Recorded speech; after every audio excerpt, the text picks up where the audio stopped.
तो दोस्तों वीडियो शुरू करने से पहले अगर आप हमारे चैनल पर नए आए हैं तो चैनल को सब्सक्राइब जरूर कर लें और पास में बेल वाले आइकन को भी जरूर दबा लें ताकि हमारे आने वाली वीडियो की नोटिफिकेशन आपको मिलती रहे। नमस्कार दोस्तों, स्वागत है आप सभी का हमारे ग्रीन टन यूट्यूब चैनल में। आज हम बात करेंगे उत्तराखंड के इतिहास का एक महत्वपूर्ण पार्ट जिसका नाम है चमोली जनपद में फूलों की घाटी का इतिहास। जो उत्तराखंड के छात्रों के लिए यह वीडियो बहुत महत्वपूर्ण है तथा यो यूकेपीएससी तथा यूके SSSC एग्जाम में इस टॉपिक से प्रश्न बनता है। सभी दोस्तों से एक विनती है, वीडियो को अंत तक देखेगा क्योंकि वीडियो के अंत में आयोग द्वारा पूछे गए प्रश्न बताए जाएंगे। तो चलिए दोस्तों शुरू करते हैं चमोली जनपद में फूलों की घाटी का इतिहास। गढ़वाल मंडल में लगभग 2 दर्जन ऐसी फूलों की घाटियां हैं जिनका सौंदर्य अद्वितीय है, लेकिन जिस फूलों की घाटी यानी कि वैली ऑफ फ्लावर्स को वर्ल्ड हेरिटेज साइट के रूप में अंतर्राष्ट्रीय पहचान मिली है, फूलों की घाटी श्री लोकपाल हेमकुंड मार्ग में ही घाघरिया यानी कि गोविंद धाम से 4-5 किलोमीटर की दूरी पर स्थित है। 12,000 फीट की ऊंचाई पर स्थित यह घाटी ऊंचे पर्वत शिखरों और हिमशृंगों के मध्य लगभग 6 किलोमीटर लंबे और 2 किलोमीटर चौड़े क्षेत्रफल में फैली हुई है, जहां फूलों की अनगिनत किस्मों के अलावा जीवनदायिनी वनस्पति शास्त्री 2000 से भी अधिक प्रकार के फूलों का यहां पता लगा चुके हैं। फूलों की घाटी की खोज सन 1931 में फ्रैंक स्मिथ ने कामेट पर्वतारोहण के दौरान इस क्षेत्र से गुजरते हुए की थी।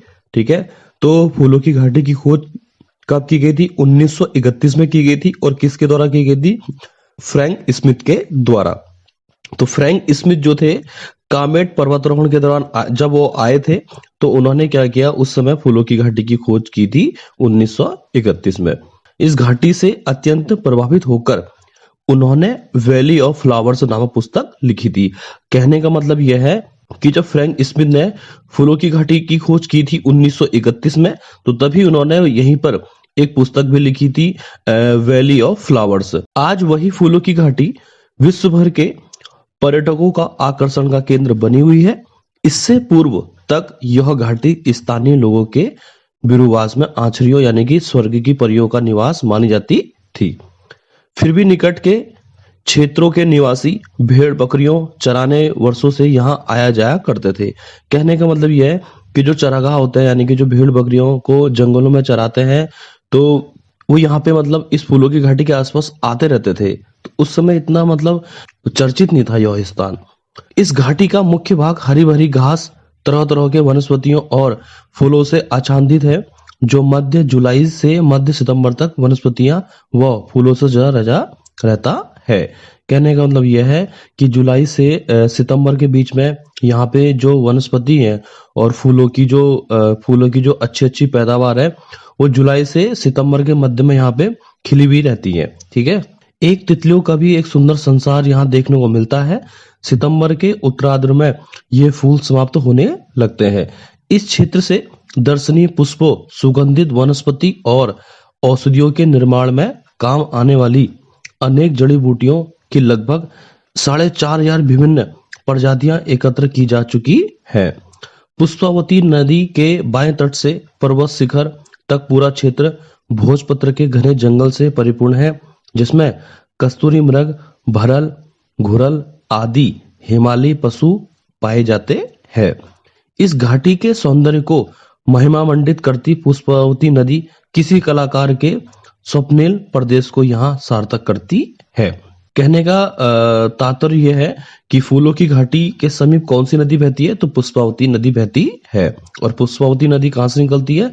पुष्पियो ताल से, यानी कि कामेट पर्वत के पुष्पियो ताल से पुष्पावती नदी निकलती है, जो कहाँ पे आगे मिलेगी? घाघरिया नामक स्थान पर।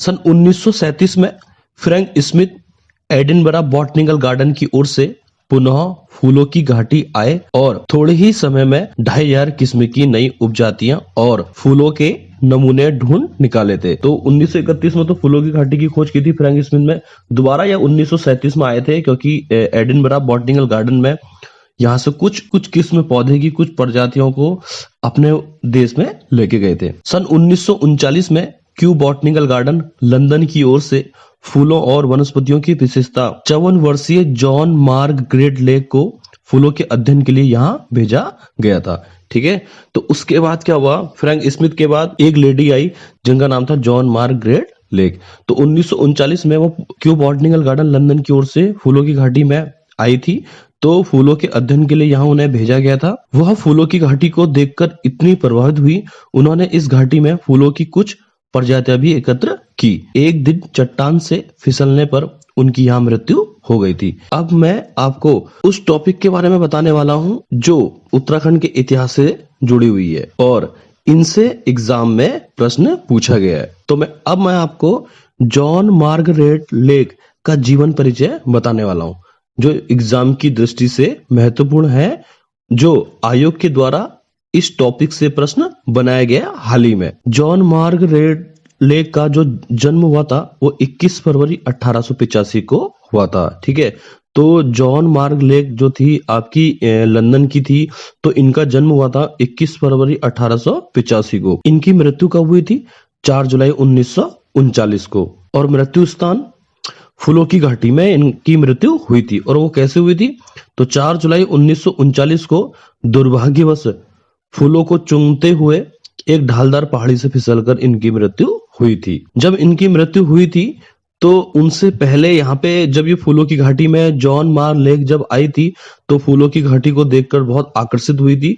तो उन्होंने यहाँ पे एक स्टेटमेंट दिया था कि मैं अपनी पलकों को उन शिखरों की ओर उठाऊंगी जहां से मुझे शक्ति मिलती है। अब मैं आपको उन प्रश्नों के बारे में बताऊंगा जो आयोग के द्वारा प्रश्न पूछे जा सकते हैं। पहला पॉइंट है कि जो फूलों की घाटी है नर और गंधमादन पर्वतों के बीच में स्थित है। दूसरा पॉइंट है फूलों की घाटी को स्कंद पुराण के केदार खंड में नंदन कानन कहा गया है। ठीक है, तो फूलों की घाटी को स्कंद पुराण में क्या कहा गया है? नंदन कानन। तीसरा पॉइंट है फूलों की घाटी में पुष्पावती नदी बहती है जो पुष्पियो ताल से निकलती है। ठीक है, तो आयोग के द्वारा यह प्रश्न पूछा गया है, बहुत बार पूछा गया है कि फूलों की घाटी में कौन सी नदी बहती है? पुष्पावती नदी बहती है जो पुष्पियो ताल से निकलती है। फूलों की घाटी की खोज सन 1931 में फ्रैंक स्मिथ के द्वारा की गई थी। फ्रैंक स्मिथ के द्वारा 1936 में एक पुस्तक लिखी गई थी जिसका नाम है द वैली ऑफ फ्लावर्स। ठीक है, तो ये प्रश्न भी पूछा गया है फूलों की घाटी के समीप कौन सा ताल है? लिंगा ताल। ठीक है, तो आबकारी सिपाही का पेपर हुआ था 10 जनवरी 2021 को। वहां आयोग ने पूछा था कि चमोली जनपद में नंदा देवी मंदिर है, तो नंदा देवी मंदिर के समीप कौन सा ताल है? तो बेनी ताल। इस टाइप के प्रश्न आयोग ने पूछे थे। ठीक है, तो मैं आपको यहाँ पे एक प्रश्न बनाया है कि फूलों की घाटी के समीप कौन सा ताल स्थित है? तो लिंगा ताल। अब फूलों की घाटी के कौन कौन से उपनाम है वो आपको मैं बता दूं। गंधमादन, बैकुंड, भीमडार, पुष्पावली तथा फ्रैंक स्मिथ घाटी। ठीक है, तो फूलों की घाटी के अन्य नाम भी हैं। भारत सरकार के द्वारा वर्ष 1982 में इस घाटी को भारतीय राष्ट्रीय उद्यान के रूप में मान्यता प्रदान की गई। ठीक है, तो फूलों की घाटी को राष्ट्रीय उद्यान का दर्जा कब प्राप्त हुआ था? तो 1982 में। वर्ष 1988 में यूनेस्को ने इस घाटी को अद्भुत सुंदरता, स्वच्छ वातावरण को ध्यान में रखते हुए इसे विश्व धरोहर स्थल की सूची में सम्मिलित कर लिया था। फूलों की घाटी को यूनेस्को की विश्व विरासत सूची में 14 जुलाई 2005 को शामिल किया गया था। जो एग्जाम की दृष्टि के लिए बहुत महत्वपूर्ण प्रश्न है कि फूलों की घाटी को यूनेस्को की विश्व विरासत सूची में कब शामिल किया गया था? तो 14 जुलाई 2005 को। वैली ऑफ फ्लावर्स यानी कि जो फूलों की घाटी है इसका जो क्षेत्रफल है कितने वर्ग किलोमीटर है? तो 87.50। ठीक है, तो आयोग पूछ सकता है। ठीक है, क्षेत्रफल से संबंधित आयोग प्रश्न हर पेपर में पूछता है। या तो ये पूछेगा कि उत्तराखंड में कितने राष्ट्रीय उद्यान है। मैं आपको रिवीजन के तौर पर बता दूं, उत्तराखंड में 6 राष्ट्रीय उद्यान है और 7 वन्यजीव विहार है। क्षेत्रफल की दृष्टि से उत्तराखंड का सबसे बड़ा राष्ट्रीय उद्यान कौन सा है? तो गंगोत्री राष्ट्रीय उद्यान है जिसकी स्थापना हुई थी 16 सितंबर 1989 को और उसका क्षेत्रफल कितना है? 2390 वर्ग किलोमीटर। एक पेपर में यह पूछा था आयोग के द्वारा कि क्षेत्रफल की दृष्टि से कौन सा वन्यजीव विहार का क्षेत्रफल सर्वाधिक है? तो केदारनाथ वन्यजीव विहार है जिसकी स्थापना 1972 में की गई थी जिसका क्षेत्रफल 957 वर्ग किलोमीटर है और किन 2 जनपदों में फैला है? तो चमोली और रुद्रप्रयाग जनपद के में फैला हुआ है। तो यहाँ मतलब कि कुछ ना कुछ प्रश्न मतलब या तो राष्ट्रीय उद्यान से पूछेगा या वन्य जीव विहार से पूछेगा, या तो उनका क्षेत्रफल पूछेगा या उनकी स्थापना पूछेगा। तो यहाँ पे फूलों की घाटी जो है उनका क्षेत्रफल कितना है 87.50 वर्ग किलोमीटर, जो लगभग 2 किलोमीटर चौड़ी और लगभग 8 किलोमीटर लंबी है। इस वैली की समुद्र तल से ऊंचाई जो है लगभग 3352 से 3658 मीटर के आसपास है। यह नंदा देवी राष्ट्रीय उद्यान का ही एक हिस्सा है। रामायण काल में हनुमान जी संजीवनी बूटी की खोज में यहीं पर आए थे। तो हनुमान जी को यहाँ पे जब लक्ष्मण को शक्ति लगी थी तो हनुमान जी को यहाँ पे भेजा गया था संजीवनी बूटी के लिए। ठीक है। खास बात यह है कि फूलों की घाटी हर 2 सप्ताह में अपना रंग बदलती है, कभी लाल तो कभी पीले। फूलों के खिलने से घाटी में प्रकृति रंग बदलकर पर्यटकों को आकर्षित करती है। तभी फूलों की घाटी में पर्यटक इतने आकर्षित हैं कि मतलब प्रतिवर्ष यहाँ पे जमावड़ा रहता है। भारतीय वन अनुसंधान संस्थान ने वर्ष 1992 में इस घाटी के आसपास लगभग 600 से अधिक एंजियोस्पर्म की प्रजातियों वाले पौधे पाए और लगभग 30 पेटेरोडियोफाइटस प्रजातियों वाले पौधों की पहचान की गई है। इस घाटी में लगभग 500 से अधिक प्रजातियों के रंग बिरंगे सुंदर पुष्प पाए जाते हैं। इस घाटी में प्रमुख रूप से पाए जाने वाले पुष्पों में एनिमोन, जर्मेनियम, मार्स, गेंदा, प्रिफूला, पोंटेटिला, जियोम, तारक, लिलियम, हिमालय, नीलापुष्प, बचनांग, डेल्फिनियम, रानुनकुलस, कोरियालिस, इंडुला और सुसूरिया शामिल है। 15 जुलाई से 15 अगस्त तक इस वैली में अत्यधिक मात्रा में पुष्प उगते हैं, जिसे देखकर ऐसा लगता है कि जैसे किसी ने यहाँ पर रंगीलों का निर्माण किया है। यह जून से अक्टूबर तक केवल गर्मियों के दौरान खुला रहता है। इसके अतिरिक्त वर्ष के बाकी महीनों में यह भारी बर्फ से ढका रहता है। अगर आपको फूलों की घाटी अगर घूमना है तो जून से लेके अक्टूबर तक आप यहाँ पे गर्मियों के टाइम पे यहाँ पे जा सकते हो और फूलों की घाटी का आनंद ले सकते हो, क्योंकि उसके बाद अक्टूबर के बाद नवंबर दिसंबर आएगा तो उसके बाद यहाँ पे बर्फ पड़ने लग जाती है, तो ये सब बर्फ से ढका रहता है यहाँ पे। ठीक है। तो जून से अक्टूबर तक ये खुला रहता है फूलों की घाटी। वर्ष 1992 में और 1997 में भारतीय वन्यजीव संस्थान के द्वारा फूलों का सर्वेक्षण और खोज किया गया था और 1997 में भारतीय वन्यजीव संस्थान ने विज्ञान के लिए फूलों की नई 5 प्रजातियों की खोज की थी। अमेला या पॉलीगॉन नामक खरपतवार वृक्ष फूलों की घाटी में लगातार फैल रहा है, जो इस घाटी का विनाशक बन गया है। तो इसका नाम क्या, अमेला या पॉलीगॉन। तो जब फ्रैंक स्मिथ आए थे कामेट पर्वत पर तो उनके साथ एक व्यक्ति थे होल्डर्सवर्थ। कुछ हमने महत्वपूर्ण नोट बना रखे हैं जो एग्जाम की दृष्टि के लिए महत्वपूर्ण है। कामेट पर्वत की ऊंचाई कितनी है, 7,756 मीटर है और किस जनपद में, चमोली में। आयोग ने अपने विभिन्न एग्जाम में इस प्रश्न को पूछा है कि कामेट पर्वत की हाइट कितनी है 7,756 मीटर है और किस जनपद में, चमोली जनपद में। नेक्स्ट नोट है, महाकवि कालिदास ने मेघदूत में फूलों की घाटी को अलका कहा है। ठीक है। तो अभी फूलों की घाटी को स्कंद पुराण में क्या कहा गया है, नंदन कानन कहा गया है, और महाकवि कालिदास ने मेघदूत में फूलों की घाटी को क्या कहा गया है, अलका। ठीक है। क्या बता, आयोग पूछ ले। यहाँ पे मैं आपको बता दूं कि जब आप फूलों की घाटी जाओगे तो आपको पहले घाघरिया जाना पड़ेगा। घाघरिया से 3 से 4 किलोमीटर की दूरी में हेमकुंड साहिब है और 1 से 2 किलोमीटर की दूरी में फूलों की घाटी है। तो यहाँ पे घाघरिया एक ऐसी जगह है जहां पे 2 नदियों का संगम होता है।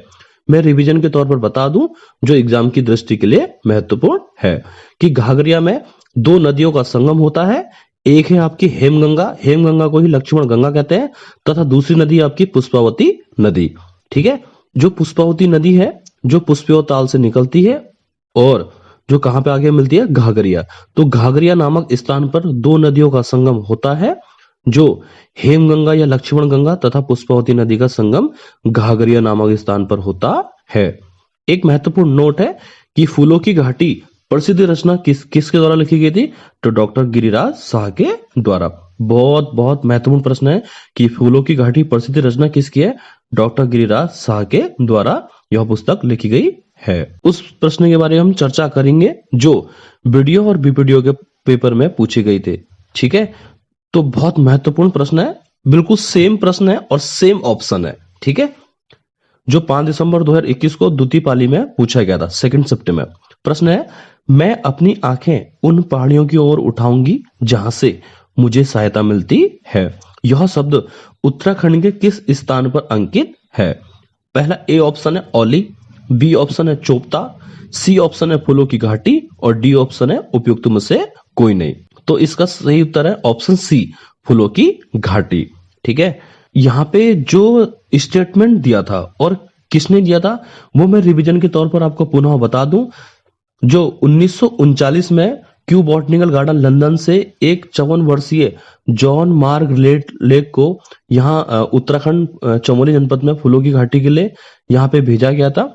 तो जब वो यहाँ पर आई थी तो उन्होंने जब फूलों की घाटी को देखकर इतनी प्रभावित हुई तो वहां पे एक स्टेटमेंट बोला था कि मैं अपनी आंखें उन पहाड़ियों की ओर उठाऊंगी जहां से मुझे सहायता मिलती है। यह स्टेटमेंट फूलों की घाटी में जॉन मार्ग लेक के द्वारा बोला गया था। तो चलिए दोस्तों, आज के लिए इतना ही।